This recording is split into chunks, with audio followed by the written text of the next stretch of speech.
दोस्तों, कल वाले वीडियो में हमने जाना था कि जवाहर नवोदय विद्यालय की जो प्रवेश परीक्षा होती है, उन किन और उसके सिलेबस के बारे में जाना था और किन-किन योग्यताओं पर आपका परीक्षण किया जाता है ताकि कि आपका प्रवेश सुनिश्चित किया जा सके। तो दोस्तों, इन योग्यताओं में हमारी जो योग्यताएँ शामिल हैं, उनमें सबसे पहले हमारी मानसिक योग्यता का परीक्षण किया जाता है, जिसमें जो सवाल आते हैं, उनके बारे में हम जब मानसिक योग्यता वाली सीरीज़ बनाएँगे, उसके बारे में बताएँगे, जैसा कि हमने कल वीडियो में भी इस बारे में चर्चा की थी।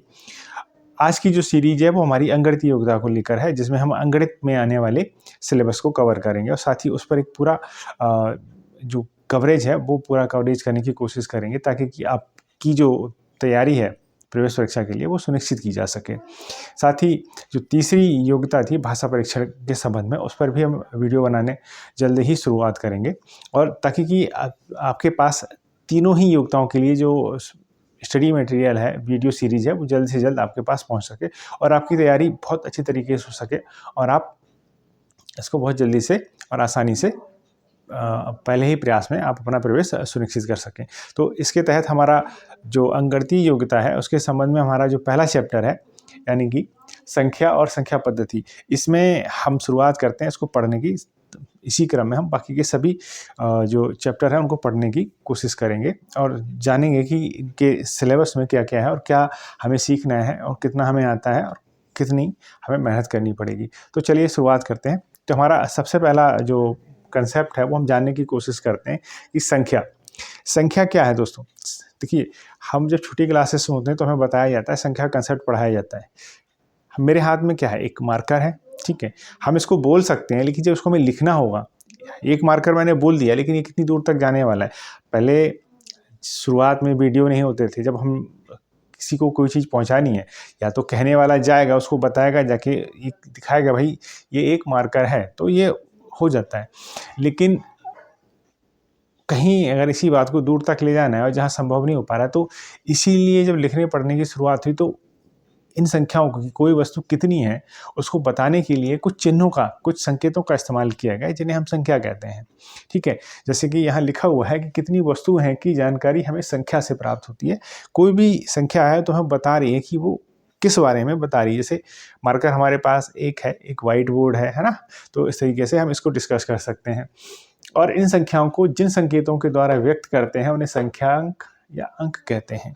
अब इन संख्याओं को हम, एक तो है नहीं, हमारे पास 2 भी है, 3 भी है, 4 भी है, इसी तरह से बहुत सारी संख्याएँ हम बना सकते हैं इनके मेल से। तो इन सभी को जो अंक दिए गए हैं, जो चिन्ह, जो संकेत दिए गए हैं, उनको संख्यांक या अंक भी कहते हैं। तो प्रयुक्त संख्या हमारे अंकगणितीय योग्यता में कौन-कौन से जो सिलेबस है उनमें कौन-कौन से अंक आते हैं? 0, 1, 2, 3, 4, 5, 6, 7, 8, 9।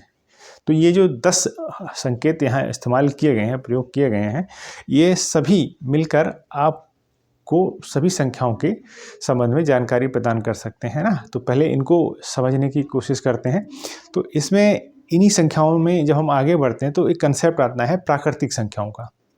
प्राकृतिक संख्याओं को इंग्लिश में कहते हैं नेचुरल नंबर, प्राकृतिक संख्याएं या प्राकृत संख्याएं, ठीक है? तो प्राकृतिक संख्याएं वे होती हैं जो किसी वस्तु को गिनने में इस्तेमाल की जाती हैं। बस इसमें एक छोटी सी बात यह है कि इसमें 0 से शुरू नहीं करते। जैसे मार्कर 1 है तो 1 से शुरुआत करेंगे, 0 मार्कर क्या, तो उससे तो बेहतर है कि हम उसकी चर्चा ही ना करें, है ना? 0 है या नहीं है उससे कोई फ़र्क नहीं पड़ता, है ना? तो प्राकृतिक संख्याएं, गिनती करने वाली संख्याएं, जैसे 1, 2, 3, 4, तो इसके 1 से शुरुआत करके हम n नंबर ऑफ नंबर तक जा सकते हैं। हम पता कर सकते हैं कि भाई ये सारी की सारी संख्याएं कहाँ तक जाती हैं।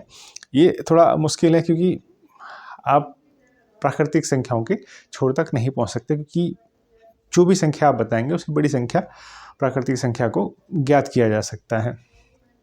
अब कुछ बातें प्राकृतिक संख्याओं के बारे में।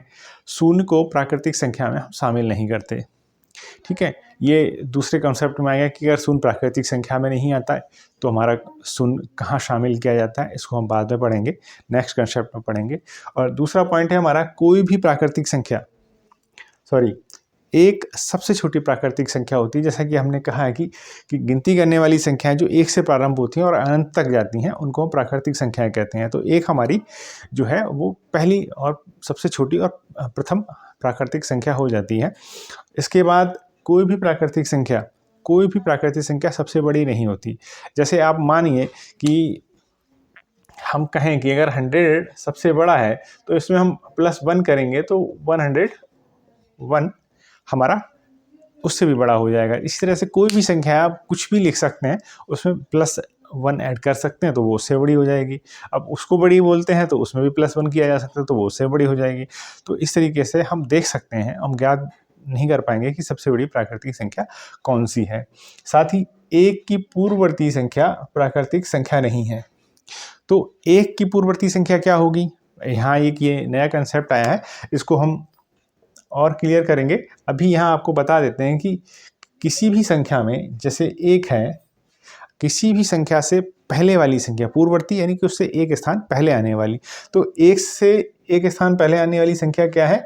0। अब 0 कैसे है? क्योंकि हमें ये समझना पड़ेगा कि किसी भी संख्या से हम जब -1 करते हैं तो जो संख्या आएगी यानी कि 0, तो ये हमारी पूर्ववर्ती संख्या होगी। और अभी हमने जाना, जब हमने प्राकृतिक संख्याओं की परिभाषा के बारे में, उनके कंसेप्ट के बारे में समझा, तो हमने जाना था कि जो प्राकृतिक संख्या है वो 1 से शुरुआत होती है और अनंत तक जाती है। तो 0 जो है वो प्राकृतिक संख्या नहीं है, यानी कि 1 की जो पूर्ववर्ती संख्या है वो प्राकृतिक संख्या नहीं होगी। और बाकी की जो 1 के बाद जितनी भी अनुवर्ती संख्या हैं वो सारी की सारी हमारी प्राकृतिक संख्याएं होती हैं।